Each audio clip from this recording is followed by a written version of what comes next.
Salam, Bapak Ibu Sidang Jemaat GKP yang dikasihi Tuhan. Pesan Gembala saat ini saya dasarkan di dalam kebenaran firman Tuhan yang tertulis di dalam Efesus pasal 4 ayat yang ke-14. Demikian firman Tuhan.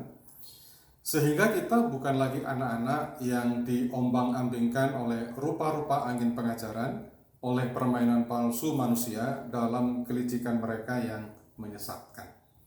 Bapak Ibu, teks ini ada dua pesan ganda atau dua dimensi yang bisa kita renungkan. Yang pertama, teks ini bicara tentang peringatan secara langsung kepada jemaat di Efesus pada saat itu, tetapi juga teks ini bicara mengenai nubuatan kepada gereja sepanjang zaman bahwa ada pengajar-pengajar sesat yang mencoba untuk menyelewengkan ajaran-ajaran yang benar, ajaran-ajaran yang sehat di dalam Injil Kristus. Saudara, memang bisa kita pahami bahwa tantangan gereja semenjak gereja lahir sampai hari ini ada dua tantangan besar yang seringkali dihadapi oleh gereja. Yang pertama adalah tantangan mengenai penganiayaan. Gereja sepanjang sejarah selalu mengalami aniaya dan tidak bisa lepas aniaya itu selalu mewarnai perjalanan sejarah gereja. Yang kedua, bicara tantangan gereja yang kedua adalah mengenai ajaran-ajaran sesat. Semenjak dahulu sampai sekarang banyak dan berbagai macam ajaran-ajaran sesat yang mencoba untuk membelokkan, menyerongkan kebenaran firman Tuhan. Itu sebabnya kalau kita belajar akan sejarah gereja, pada masa-masa yang lalu, upaya gereja di dalam menghadapi tantangan terkait dengan ajaran sesat adalah melakukan beberapa konsili. Sejarah gereja mencatat ada sekitar 7 konsili, dari konsili Nikea pertama sampai konsili Nikea yang ke-7 membahas tentang hal-hal yang terkait dengan ajaran-ajaran sesat. Puji Tuhan, sebetulnya kalau hari ini gereja mendapat warisan iman yang luar biasa dari bapak-bapak gereja secara khusus di dalam rumusan iman kita, di mana kita diwarisi di dalam sistematika rumusan iman yang sering kali kita bacakan juga, yaitu di dalam pengakuan iman rasuli. Ini adalah tradisi gereja yang seharusnya terus kita pertahankan sampai hari ini. Nah, yang ingin saya sampaikan Bapak Ibu, seperti yang tadi saya katakan, bahaya ajaran sesat itu dari dulu sampai sekarang terus mencoba untuk mengganggu dan menyerangkan pengajaran gereja yang benar. Nah, inilah yang ingin saya sampaikan, bahwa kita harus berhati-hati.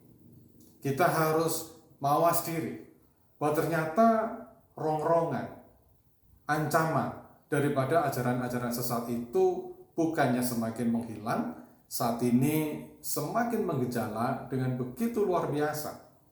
Kalau gereja tidak hati-hati, maka kita akan terbawa oleh pengajaran-pengajaran yang sesat itu. Saudara, apa sih bahayanya ajaran sesat? Jelas, bahayanya adalah bagi orang yang menerima pengajaran sesat, pasti dia akan binasa. Dia tidak akan menerima anugerah keselamatan dari Tuhan, karena iman mereka dibelokkan kepada iman-iman yang tidak benar, iman yang menyimpang dan menyerong dari iman Kristen.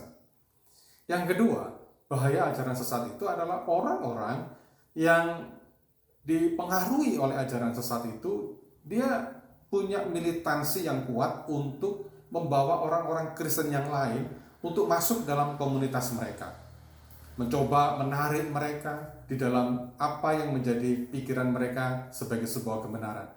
Upaya mereka tidak pernah berkesudahan, terus-menerus.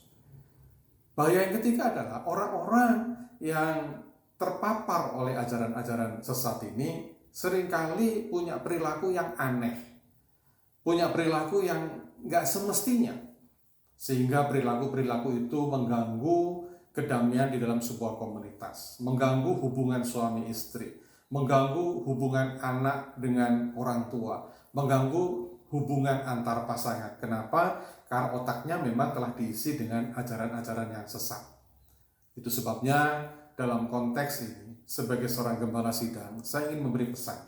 Mari kita waspada terhadap ajaran-ajaran sesat yang ada di sekitar kita.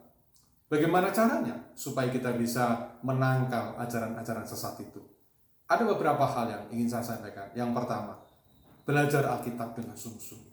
Baca Alkitab dengan sungguh-sungguh. Kemudian, apakah cukup belajar Alkitab dengan sungguh-sungguh?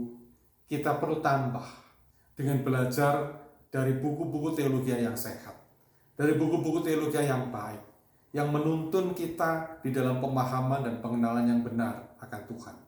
Yang ketiga, kalau kita menemukan kesulitan-kesulitan, kita menemukan beberapa pertanyaan-pertanyaan tentang masalah-masalah kebenaran firman Tuhan, tanyakan kepada hamba-hamba Tuhan yang memang memiliki kredibilitas intelektual yang baik, memiliki kredibilitas moral yang baik, dan memiliki kredibilitas di dalam pelayanan yang baik. Tanyakan kepada mereka. Saya pikir dengan 3 sumber ini, kita bisa menangkal segala ajaran-ajaran sesat yang mencoba untuk menyerongkan kita dari kebenaran firman Tuhan. Belajar Alkitab, baca buku-buku teologi yang sehat, dan konsultasilah dengan hamba-hamba Tuhan yang memiliki kredibilitas. Kiranya apa yang saya sampaikan dalam pesan gembala ini menuntun langkah kehidupan kita untuk semakin hidup benar di dalam Tuhan. Tuhan memberkati. Shalom.